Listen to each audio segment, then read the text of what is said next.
And it's like, Hello, world. To get us started on part two of the geoengineering, weather manipulation, climate change, whatever you want to call it, chemtrail video, part two of the Brothers Blue. I'm going to get us started by reading a little excerpt. Really, it's more of like an amalgamation. Like I just put together a little bit of notes for this one article that Cody sent me, and it's a good article, and I read the whole thing. But like after all, short. It's very short. And like after all the other, they go into, like you said, these specific chemicals that are being used, like barium. Mm-hmm. Yep.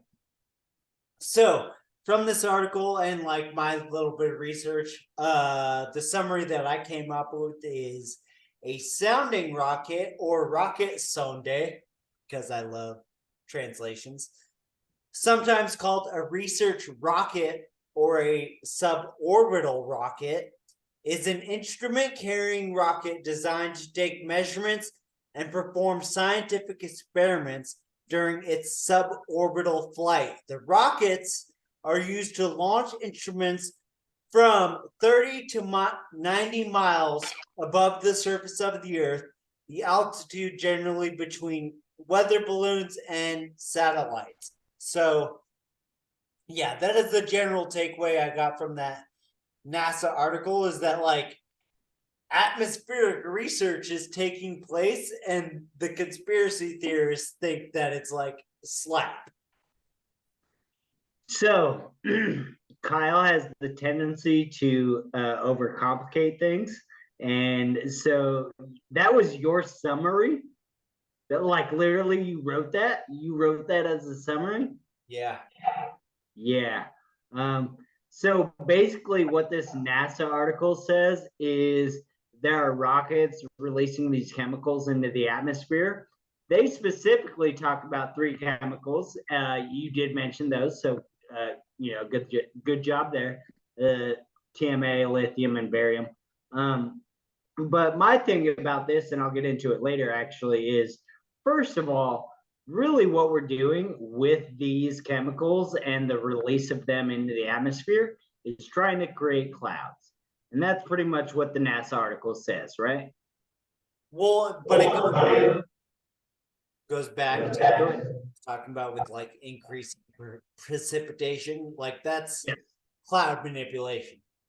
Yeah, absolutely. Yeah, definitely. And so I actually don't have any more because that's my thing, is like I'd rather get into the other resources, because this NASA article is relatively short. It will be linked and you guys can see this specific government agency. NASA's done way more good than bad, in my opinion, over time as a government agency. That's besides the point. But anyways, this government agency is putting chemicals into the atmosphere with rockets.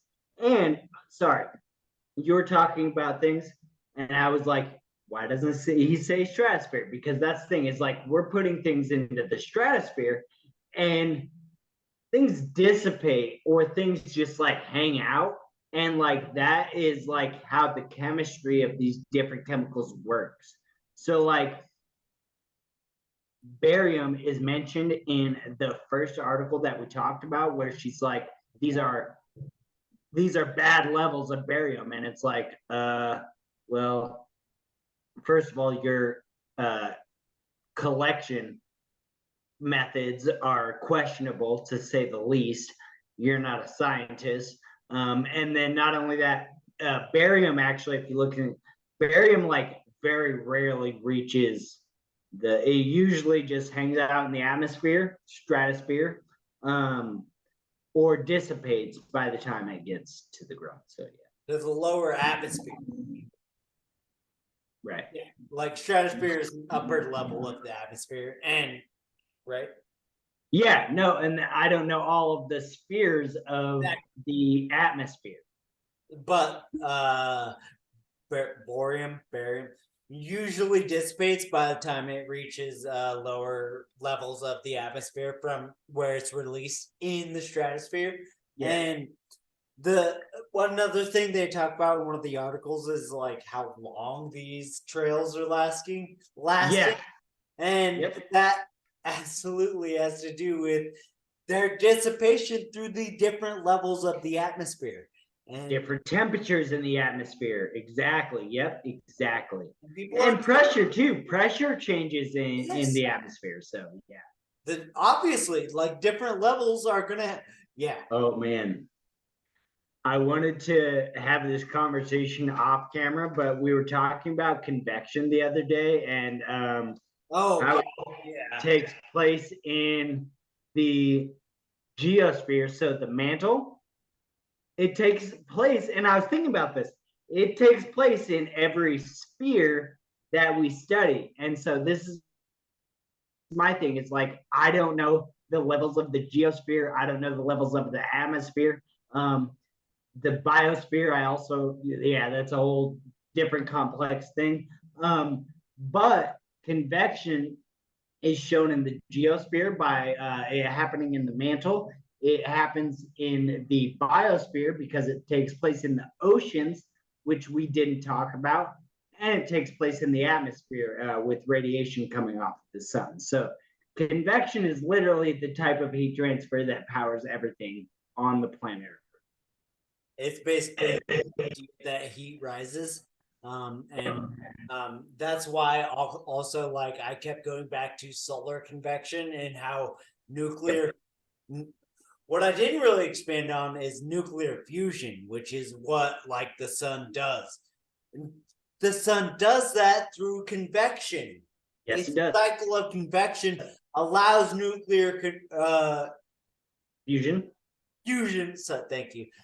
To like that it's they're hand in hand, like it's Yep. almost like one doesn't occur without the other, like Right.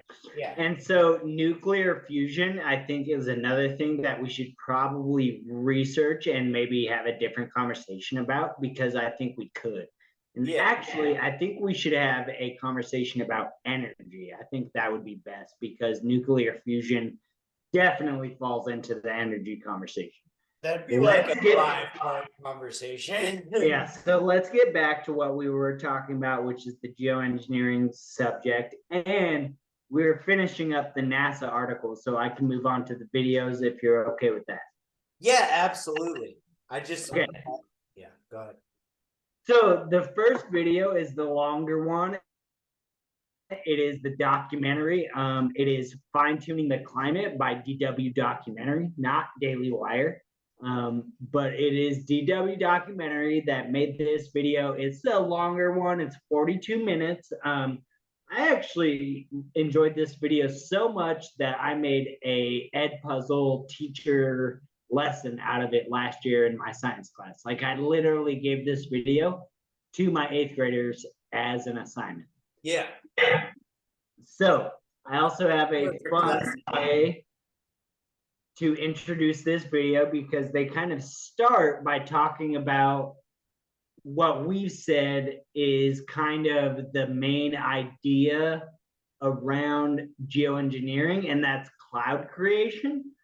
And so, like, cloud creation, in my opinion, is a way cool idea because I used to teach clouds. And with that being said, I literally went into my son's bedroom today, and he is a 14-year-old who is wildly interested in science. And I was like, Cody, how many types of clouds are there? And he was like, I don't know, too many, like 10, right? And I was like, yeah, I think it's 10. And so, yeah, there are 10 different types of clouds. And to sit here and be like, oh, yeah, just look up at the clouds, because if you just look at them, then you can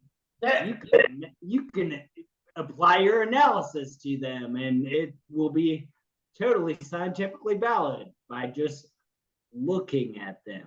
Yeah, the whole slap theory has immediately turned like thousands of conspiracy theorists into meteorologists. Uh, Right. Yeah. Right. So that Slash geologist, yeah. happens to happen with conspiracy theories is suddenly the conspiracists are experts in really like yes things like pharmaceuticals or the whole climate change thing, like the conspiracy thing with that is it's hard to um put down like biomedical like a a blanket term like that, because when it comes to climate change stuff, you have geology working with you. Like geologists have a lot to say about climate change. Which is weird. Meteorologists have a lot to Dude, say about so climate change. weird. Sorry. Physicists have a lot to say about climate change. So, like, when it comes down to it, like, it's one of the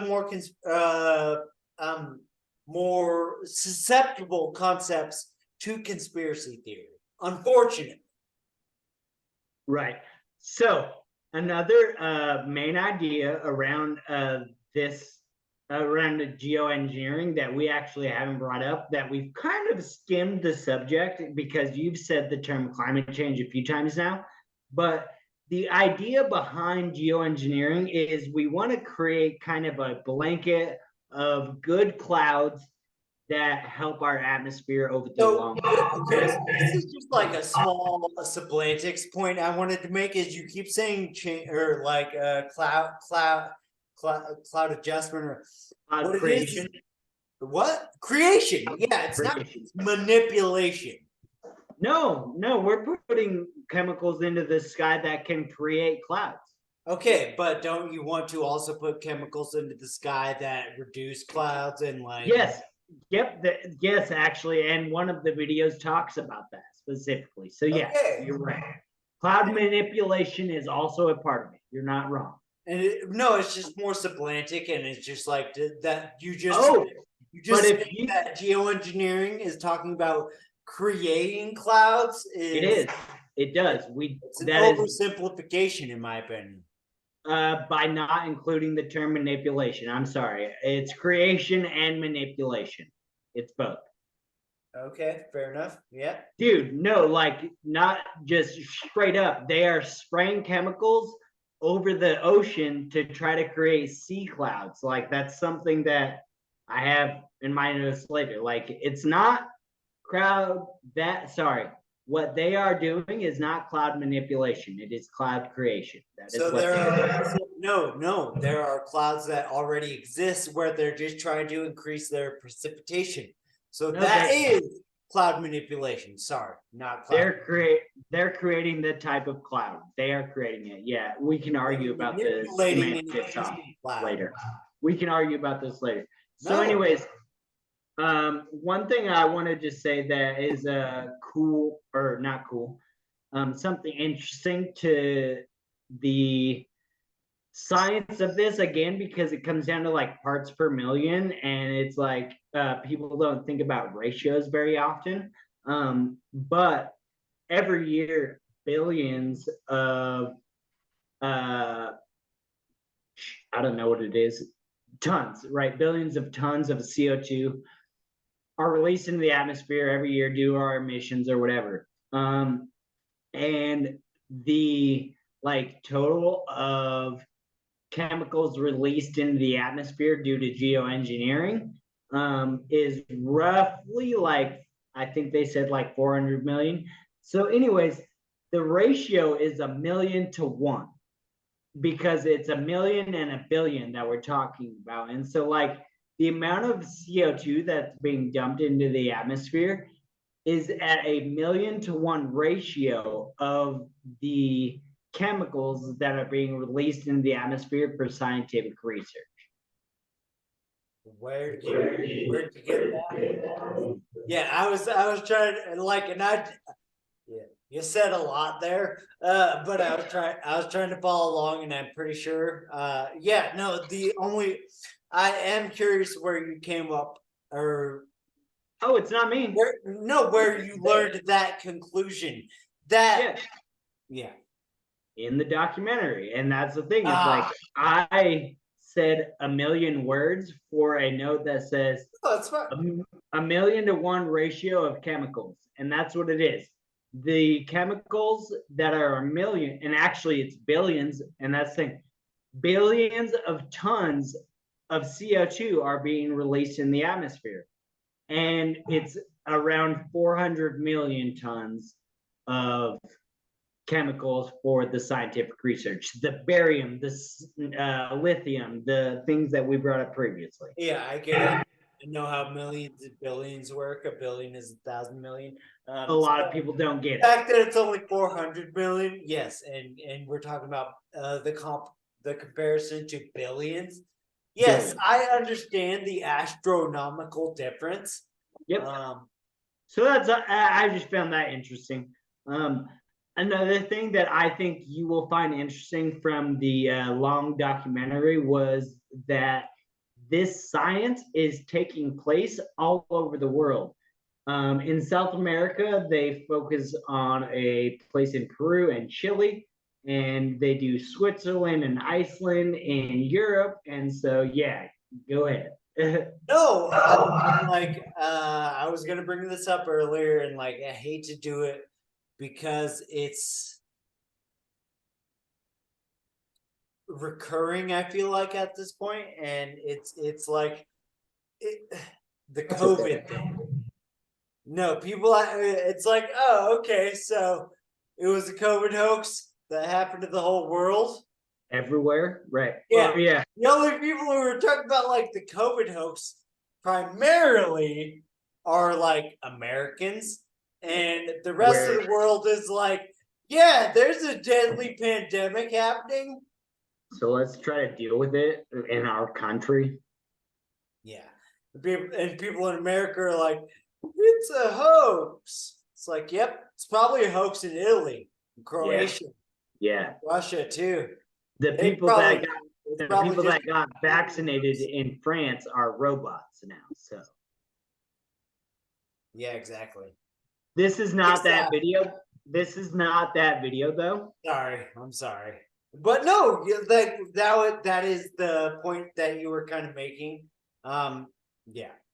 So I have another note that comes back to that actually. But the next note that I have is it usually stays in the atmosphere, dissipates. So that's because that's where the video went. I already said that about this, but that's generally what happens with these chemicals. Is they generally stay in the atmosphere, they dissipate by the time they could even reach the soil or the snow, which is the two samples taken in IOP, which is a very well researched article. But my next note says local versus global. And that's where I think, again, this science gets fun, in my opinion. Dude, if I could be one of these scientists doing this type of stuff, I would absolutely love it. Like, I would love my job. But, anyways, the local versus global thing very, gets very complicated because, like, one guy specifically says, like, what if one major power like Russia favors geoengineering. Actually, no, as he says, doesn't favor geoengineering because they want to keep their cold climate. Well, whatever. And but India is dealing with really bad summers, and so they want to have geoengineering be a thing. And so, like creating the tension on that global scale is crazy, but at the same time, they've kind of shown that they can do this research locally. And that's at least what I've seen and the opinion that I've formed from all of the research that I've done is that you can test out geoengineering ideas without affecting the global climate. But that is one of the arguments and one of the ideas that scare certain people is that if you do it here, it might affect the climate there. Will it not? It might. It might. I don't know. I don't know. Again, that is a solid argument. The Yeah, secret spraying program is not a solid argument. dude, even like, yeah, no, so like this is just basically how you're gonna get me to argue for globalization. Which you don't do. Whatever. Oh, maybe you do. Sorry. No, yeah. Maybe I do, maybe I don't. Fact of the matter is, when it comes to like ecology, like, sorry, like, We really, only have like one the Earth. concept that like it's gonna happen. Nothing happens in a vacuum. There we go. Fair Right? enough. Fair enough. No, and actually, that's why it's really weird, in my opinion, and I think I'm going to get to it later, Yeah. is that like geology and biology are being affected by this. Yeah, I really love it in a show, Peaky Blinders, when the Great Depression happens, the stock market crash literally happens, and it's because what's his face totally drops the ball that he ultimately gets killed by his cousin. And that's really like what happens. It's like you didn't do what I told you to do. I saw this coming, but that's back to the point you were making. The Great Depression, stock market crash, something that was happening in America. The entire world was affected. Like we went into a global recession, and it is largely due to the American economic crash.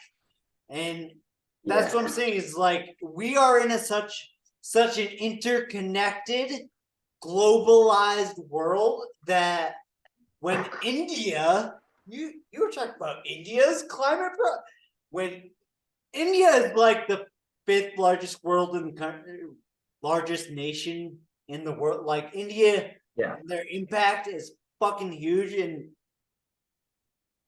you Dude, should they're dealing at with this point. climate problems. No, you should at this point understand that like when entities like India, China, the United States, Russia, whenever any of these massive nation states make a like serious move, it's going to be felt elsewhere. So that is once again going to like the globalization thing, and it's like, yes, I'm sorry, but India's geoengineering programs are going to inherently have an effect on the rest of the world. Right. Well, because of its land size is what I would argue there. That has a lot to do with it.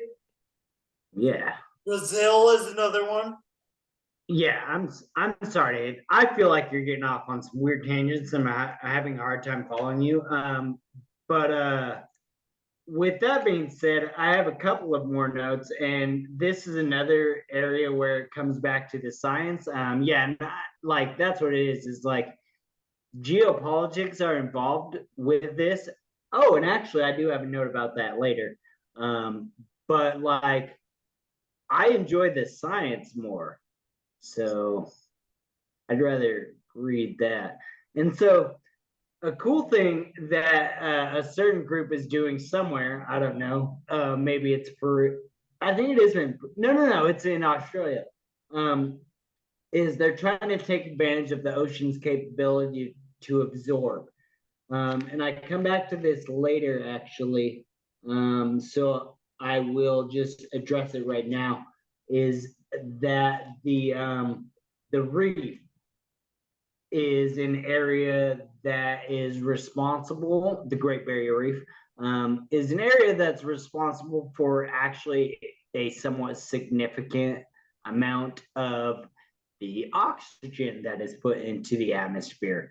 And so this is another cool thing that they're looking into is that the ocean's capability to absorb any chemical, for that matter, is way stronger than the atmosphere's.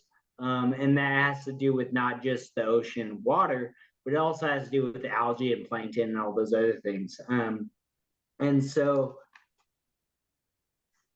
That is kind of a tangent that I went off on, but yeah, basically there are photosynthetic creatures in the reef that could be helped due to like sea spraying and stuff like that, like not altering, creating clouds above the ocean where they hadn't existed before.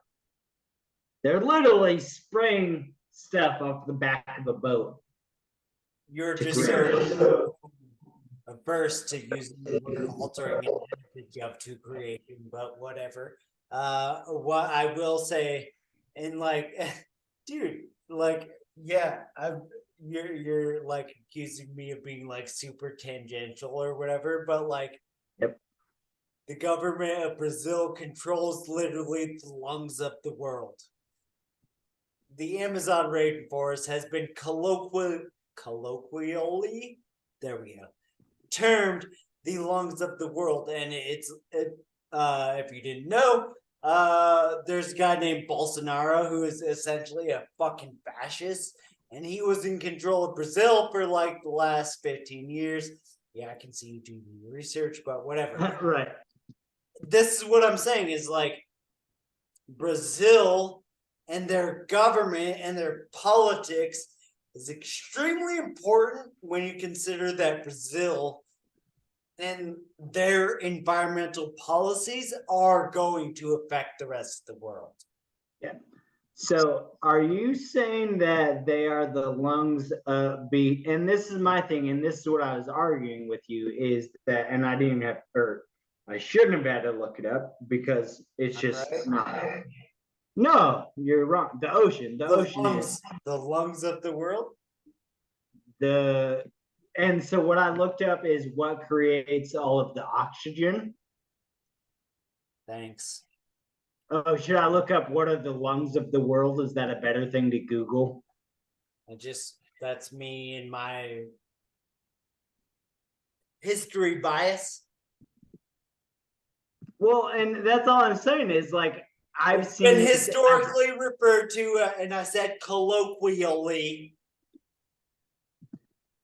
as the lungs of the world. So, Sorry, and I'm not trying to be a dick here. I'm just trying to bridge the gap.